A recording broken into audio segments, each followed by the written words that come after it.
Hey, what's going up, guys? So, where I last left off, I was doing the assembly, and today I have just finished up priming. Part of my voice, I've been welding all day. Anyway, so for the priming, as you can see here, it's a light gray coat. I still kept the masking tape on the canopy, and even though I sprayed the interior green, I did use the primer because you cover it over, so this way I could use it for the paint job. And the primer I used is actually from Design Master. This is one of my favorites. However, it is not cheap. I can get this over at Michael's over here in the United States for about $7. That is not cheap by any means, but it's a really good primer. Two reasons why I use it. One, it's rather solid and it's rather tough. And even though it's a lacquer base, it gives the acrylic a good surface to adhere. And, I mean, despite the effect of fumes, it's a good primer. So I recommend spraying this outside if you ever pick it up over at Michael's or some other craft store that does sell Design Master. So I do recommend checking that. Anyway, onto the primer. Yeah. Okay. Onto the Hellcat itself. So, as you already could tell, I did the priming. Two reasons I did this. One, since I use acrylic paints, the acrylics tend to be very weak adhering, and life color is no different since I'm using this as my overall color. Said this many times, sorry for repeating myself. And also, because of the two different color plastic, I needed a base color. And actually, there is also a third reason. I'm going to try and make sure the sea blue color is going to be just a touch lighter than usual, which is the scale effect, which means you need it a little lighter than usual. But we'll explain that for another day. Meanwhile, and landing gear's all ready. I've also primed the landing gear doors. After much hemming and hawing, and even though you see this is actually from Tamiya Corsair kit. We'll not get into that. I am going to be using the kit tires, because let's face it, nobody's going to notice, nobody's going to care. And second off, I'm building this Hellcat for my son. I'm not making a masterpiece, and he's not going to be concerned about how wide the tires are. He's a newborn. He's only going to be caring about how blue it is, or the color in the shark teeth. Well, actually, I should say cat teeth. That's basically it. Oh, and I also did the prop. I still got to put a second coat of flat black on it, on the prop. I did the aluminum, but I don't remember what color the spinner was. I think it's silver or it's blue. It's one of the two. I'm going to have to do my reference photos again.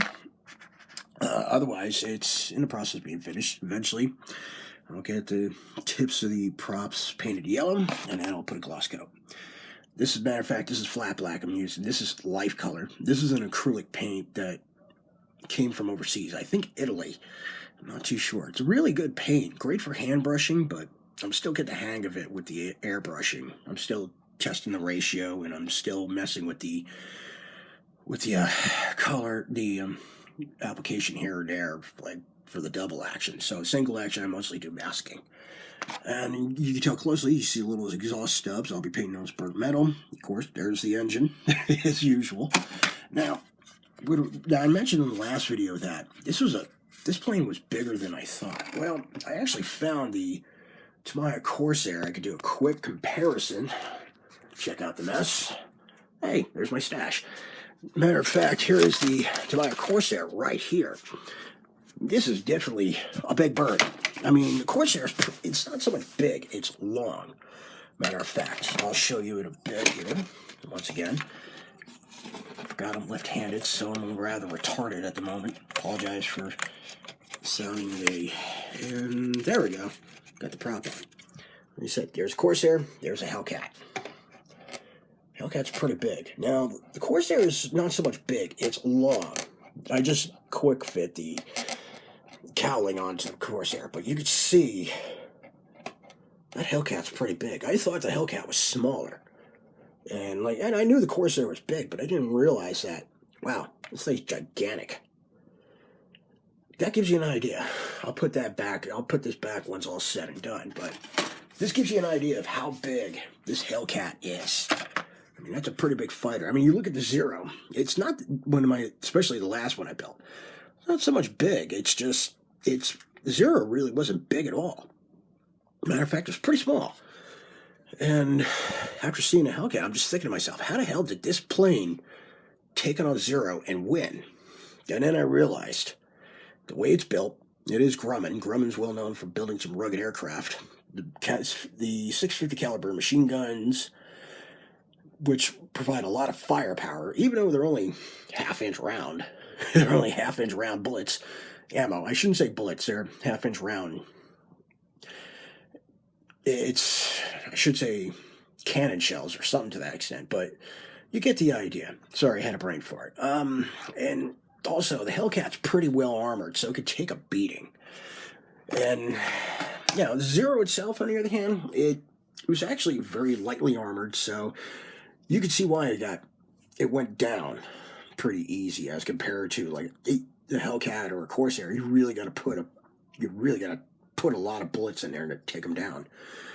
But outside of that, and I could see why. I mean, it's really not that maneuverable either. I mean, when you think about it, it's not. You can tell it's an easy aircraft to fly, according to most people. I mean, it's made many of aircraft aces, unlike the Corsair over there, where you had to learn how to fly it. I'll actually do a discussion about this sometime after all is said and done, or during another intermission, but now I can see why. I mean, it was the pilot that made the plane, which tells you that if our pilots had the Zero, they probably would have given it a good 10-1 ratio and probably won the war with it if they had Zero and Japanese had the Hellcat. But that's another story unto itself. Back to the kit. That's basically it for what I got going for the model so far. Oh, decals so far, they seem to be in pretty good shape. I might not need the liquid decal film.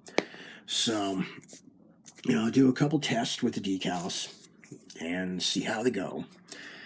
I'll find the decals that I'm not going to use and I'll test them. If they shatter, decal film goes on. If not, I'll probably work with them anyway. But I'm probably going to end up using decal film anyway. I don't trust these decals. They are pretty old. They're probably around like 30 years old, maybe. I mean, these were passed down from my uncle. And I finally got the excuse to use them.